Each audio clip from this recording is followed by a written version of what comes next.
J'ai trouvé ce pays très surprenant, encore marqué par toutes les invasions qu'il a subies.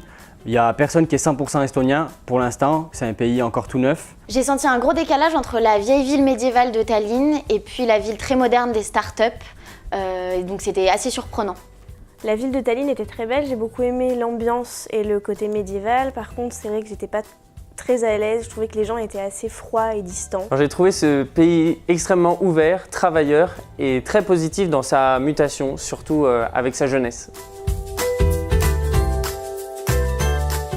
Très épanoui au niveau de ma religion, on a logé dans une mosquée pendant 4 jours. J'avais juste à faire 2 pas pour aller faire ma prière. Et puis il y avait un halal shop au rez-de-chaussée de la mosquée. Donc c'était facile pour moi de trouver de quoi manger, halal, très bien. J'ai fait la prière du Jumu'ah le vendredi, parfait.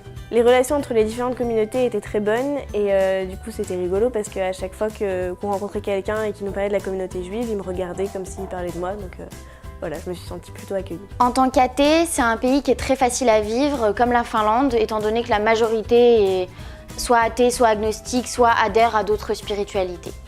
Je me suis sentie très bien en tant que catholique.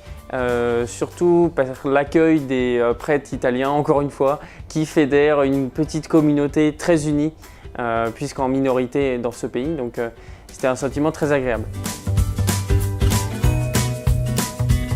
Les bus dans ce pays, c'est n'importe quoi. Ne prenez jamais le bus, même s'il n'y a pas de contrôleur.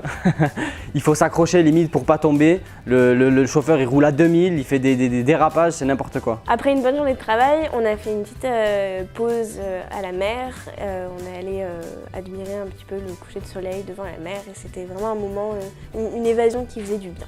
Pour moi, c'était l'Inahal, donc c'est un ancien bâtiment qui hébergeait les JO de 1980. On est monté sur le toit et il y avait une vue imprenable et sur le golfe de Finlande et sur toute la ville de Tallinn. Donc c'était incroyable comme moment et on y allait le soir.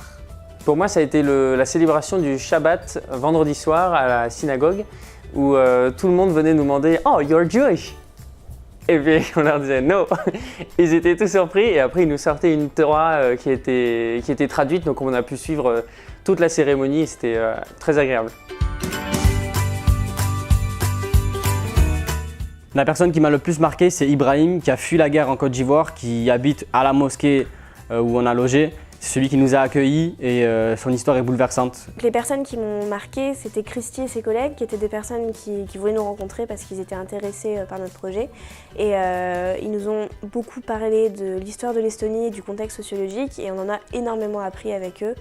C'était un moment très très intéressant. Pour moi, c'était Anna qui a lancé une Human Library qui permet à plein de gens de convictions différentes de venir raconter leur histoire sans avoir peur de se faire juger par qui que ce soit. La personne marquante pour moi, c'est Steven Vihalem que j'ai trouvé sur Facebook qui en fait fait des événements de open mic poetry et qui permet de rassembler tout type de personnes autour de la poésie. Donc c'est vraiment un média que j'aime beaucoup pour rassembler les gens et faire rayonner les belles choses de la vie.